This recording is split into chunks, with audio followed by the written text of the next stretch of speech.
Hi there. Welcome to Scott's Amateur Woodshop.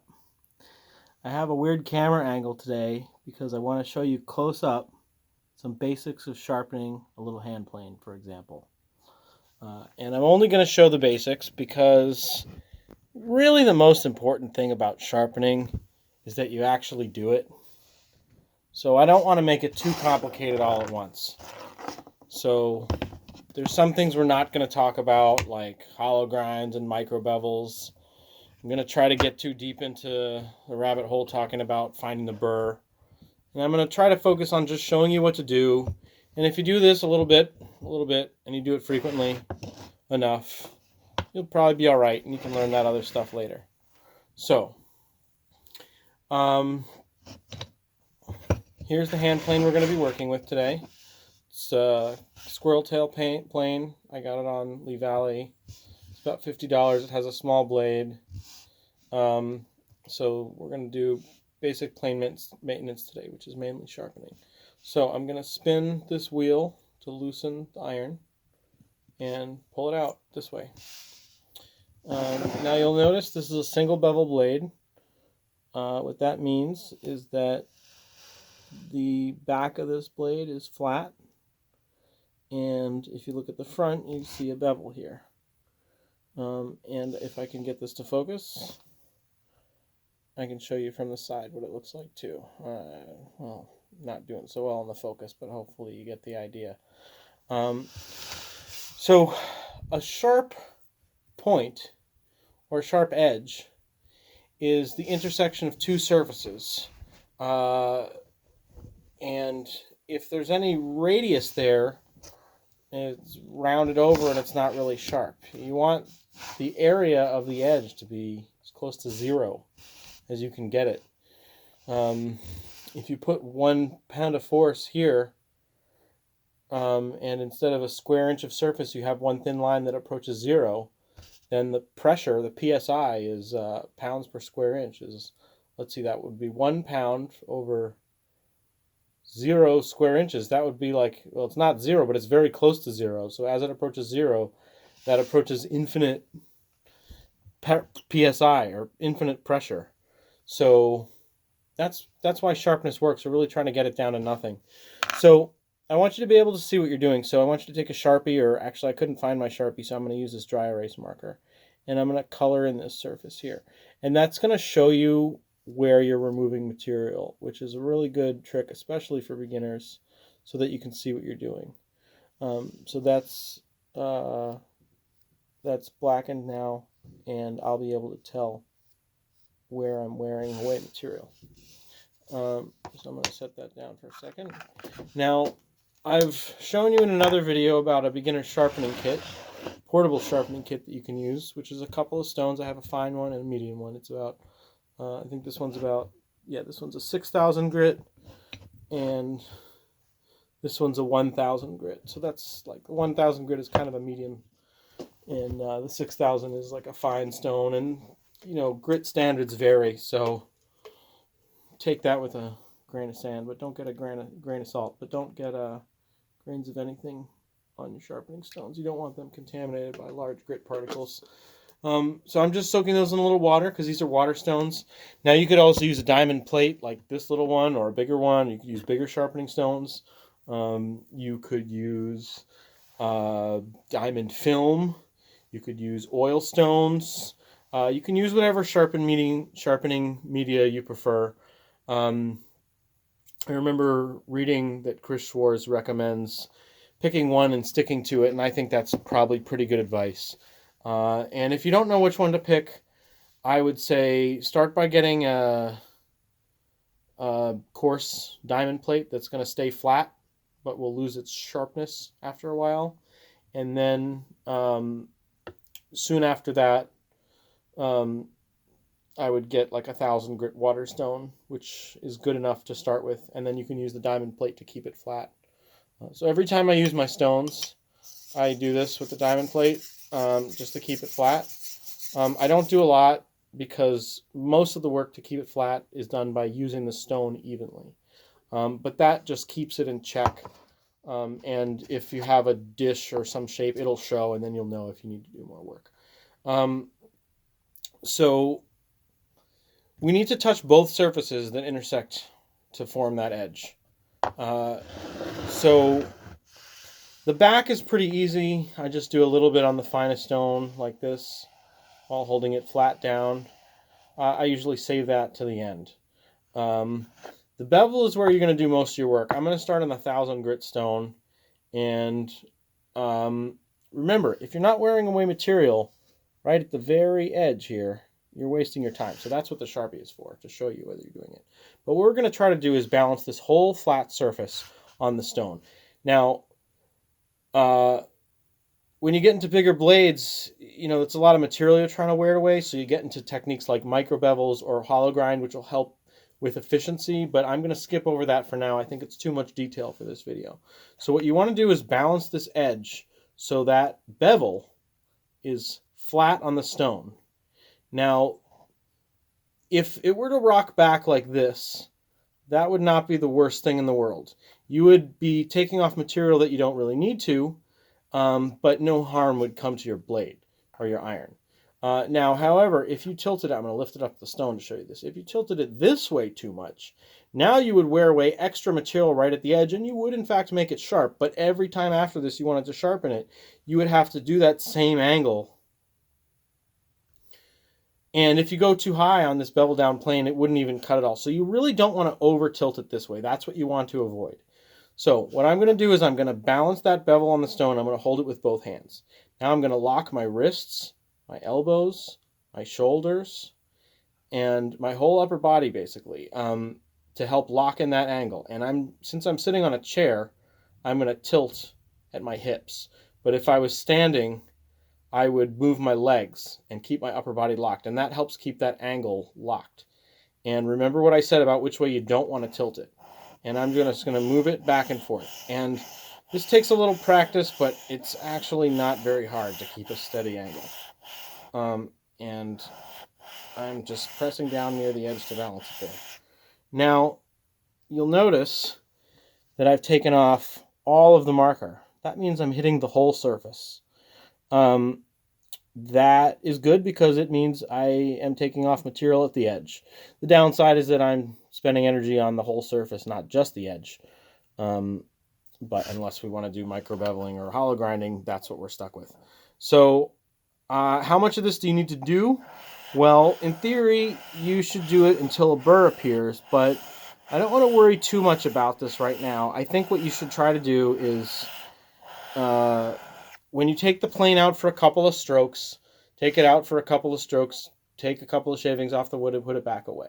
When you take it out for a whole session, I would say either at the beginning or at the end, just do a little bit of sharpening. Just do 10 or 20 strokes. If you get, one of the nice things about water stones is they tend to cut pretty fast, so you really can get away with, you know, just a few strokes. So there's other tests that you can do to see if something is sharp. I don't know if this is sharp yet. I'll try it on this receipt. Well, yeah, it's not really doing what I want it to yet. It can sort of cut. Anyway, I'm going to go to my fine stone now. And I'm going to do the same thing. Now, some stones don't like it very much when you push the blade forwards towards the edge. And I think this might be one of those stones, so I'm going to try to drag it only. Some stones you'll end up kind of cutting through the binder material of the stone, and that's not very good. Now, I'm trying to use the whole surface of the stone, balancing it on that edge. That's 3 strokes so far. I'm going to aim for, I'm just going to arbitrarily say 10.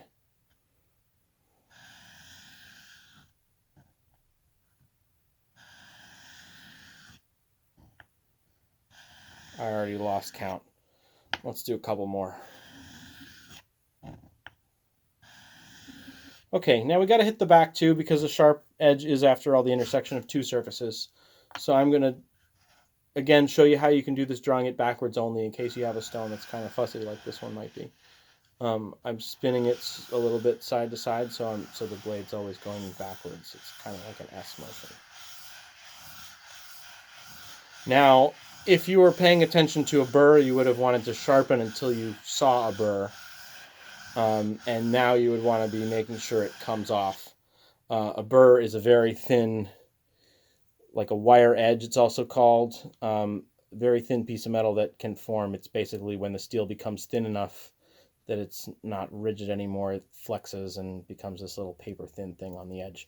Another way to remove that if it happens is you can put this on the edge of a block of wood. Oh, I'll get another block of wood so you can see better. Put it on the edge of a block of wood and go like this sideways. Now, if you want to see if it's sharp, you can shave hair off your arm or you can cut paper like I tried to do a minute ago. But really the best way is to cut end grain of wood. Like you're going to use it to cut wood, so you want to know if it's going to cut wood. And end grain is the hardest wood to cut. So here we go. I have a block of wood on the end grain. I'm going to put this blade flat on it, tilt it up just a little bit. And look at that little shaving I just cut. So wish the darn camera would focus. But in any case, you can tell that it's sharp. Okay, so now that we have a sharp blade, there's a couple other things we need to do. So we're going to make sure our stones stay flat using our little diamond plate. No problem there. You need some kind of a rag, or worst case scenario, at least a paper towel. If you want to go disposables as part of your sharpening area, your sharpening kit. You don't want your plane iron to rust, so we're going to wipe it and make sure it's good and dry. And we also don't want these sharpening particles on it. So we're going to wipe it so it's clean and dry. Now, we don't want the inside of our plane to be jammed up with sawdust. That also attracts water and encourages sawdust. So we're going to clean it out. This one isn't very dirty, so I'm just going to blow on it quickly.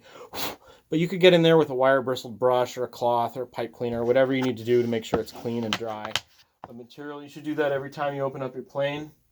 Now you want to put some oil and wax. You can use mineral oil. You could use chameleon oil, though that gets kind of gummy.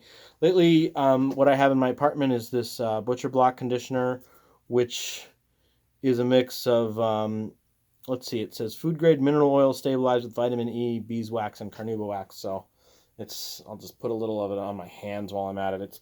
It's good for that. It's good for the steel. If you have a plane with like wooden parts, it's certainly good for the wood too. So I'm just gonna coat this blade with the stuff. You can also use like Bow Shield is another product. There's specific de-rusting products that are supposedly perform even better. So now when you're putting the iron back in, you want to be careful that you don't slam the edge up against any of these other metal surfaces. That'll wear it and dull it, and you just put all the energy into sharpening it. So when you slide it in, just pay attention to what you're doing. Get it to go where it goes. This is a bevel down plane, so it should be like this. And we're going to guide it through where it goes, all the way down here. We're not going to bang it against the far side of the mouth in here. And then the easiest thing to do is set it on a flat surface. Just get the iron down so that it's touching the surface, like a wooden surface, something that's not going to damage the blade. Don't use a steel table. Use a wooden block, or if you're paranoid about your workbench getting cut, use a wooden block instead of your workbench. And then you just tighten this thumb wheel until it's moderately tight, snug but not torqued, would be how I would describe it. Now, at this point, you want to take some kind of a wooden block that you can test on, just a scrap. And you want to do some test shavings first to see if it cuts at all. Now, go back and forth a few times at first because it might not cut much because there's just a couple of high spots to knock off. But I went over this a few times, and I think it's just barely taken anything, but I want it to take more of a cut. So I want to tap this iron from the back so that it goes a little bit deeper. So I'm going to tap it on this table here. Just go tap, tap, tap, tap. See if that's enough. If it's not enough, I'll tap it a little more or a little harder next time. Now, this is, in fact, taking off little bits of shavings, which you can see kind of sticking to the oil and wax. right there. But I want it to go a little deeper still, so I'm going to tap, tap, tap, tap, tap, tap, tap. Now we're talking. I can feel a shaving coming off with each stroke. Now this plane, you'll notice how I'm holding it. My palm is in this squirrel tail, which is what it's meant for. My fingers are on either side, which works well for small planes, including block planes. And there's even this nice depression on this one to put my finger on. If it was a larger plane, you might hold the toe in one hand and the rear in another hand. You want to have the toe in solid contact at the beginning of your stroke, pushing down, and at the end, and no downward pressure on the back. And then at the end of your stroke, you want no downward pressure on the front and downward pressure on the back. And this keeps the flat sole of the plane in contact with the surface that you want to be flat, or in this case, the edge that I want to be straight, the entire time. So it almost feels like you're doing a scooping motion to do that motion correctly. It's like you don't have weight down on the back at first, only on the front, and then at the end, you only have weight down on the back. So it almost feels like a scooping. That's another way to think of it. So this is taking off material. Now you can check it at one side of the blade, one side of the iron, run it along this way.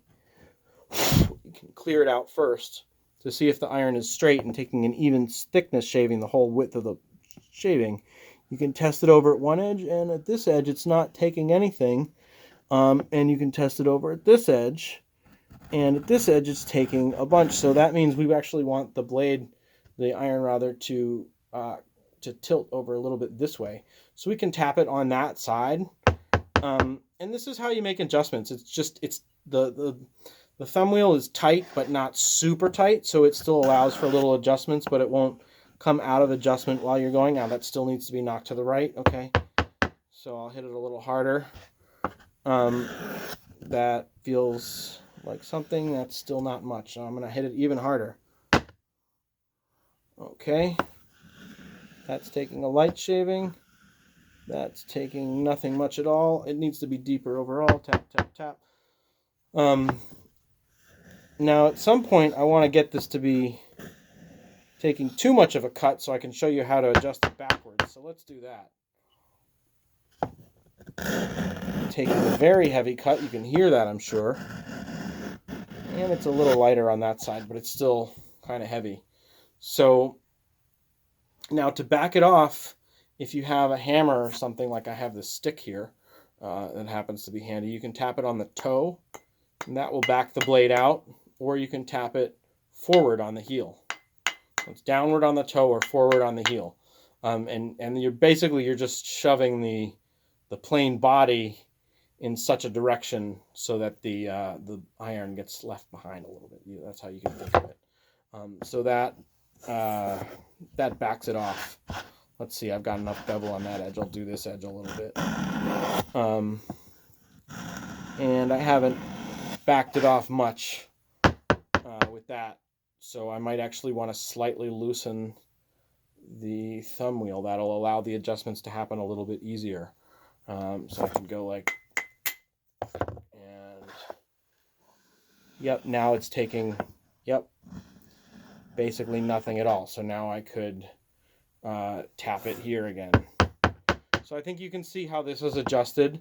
It's a patient process. You will get better with it as you go.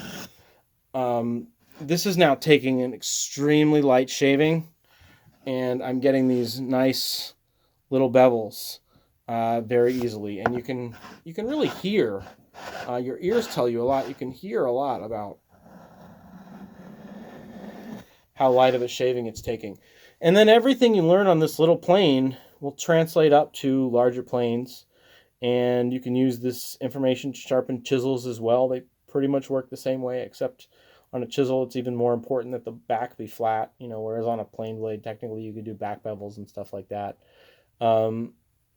So I think that shows you from beginning to end how to do plane maintenance on your little plane, especially the sharpening part. And I hope that takes you far. And with that, I think we'll wrap up. So I hope you have a wonderful evening. Don't forget to use the buttons below and check out the description for additional information. And I'll see you later. Bye now.